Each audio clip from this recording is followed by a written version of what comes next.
The helicopter's landing skids connected with the ground, jolting Brody slightly. Over the whirring noise of the rotors, he yelled to the pilot, "This shouldn't take long." With duffel bags in hand, Brody jumped to the rocky earth closest to the cabin while his two partners exited from the other side. Brody ran toward Ted, who held out his hand and said in a booming voice, "Glad to see you." "Ready to see your wife, are you?" "Yep. I hope you've honed your Scrabble skills. This one is ruthless when it comes to the game. I'm going to brush up on my vocabulary with a dictionary before I play her again."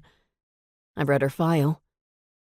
Arianna Jackson was the star witness for the trial of Joseph Rainwater, the head of a large crime syndicate in Alaska, because she'd witnessed Rainwater killing Thomas Perkins. The man had bled out before the EMTs arrived.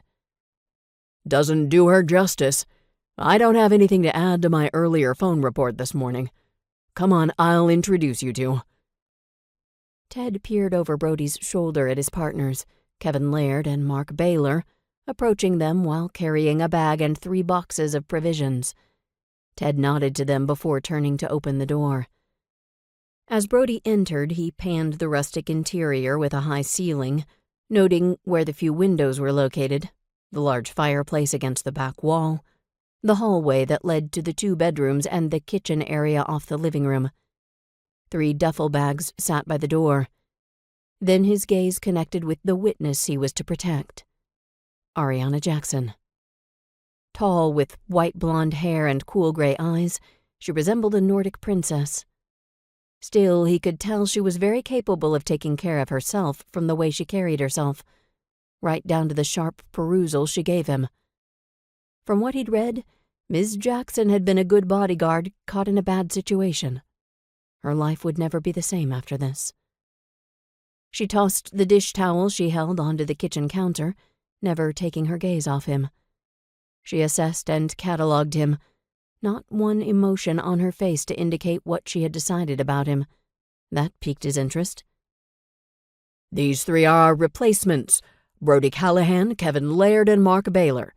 This is Arianna Jackson," Ted said. Then he headed toward the door, the tension from his body fading with each step. "It's been quiet this past week except for a pesky mama bear and her cubs." He shoved into Brody's hand a sheet of paper with instructions on how to avoid a bear encounter. "Good. Have you seen anyone in the area?" "Nope, just the wildlife. We are, even for Alaska, out in the boonies," Ted said, giving him a salute. "Hope the next time I see you is in Anchorage. Goodbye, Arianna."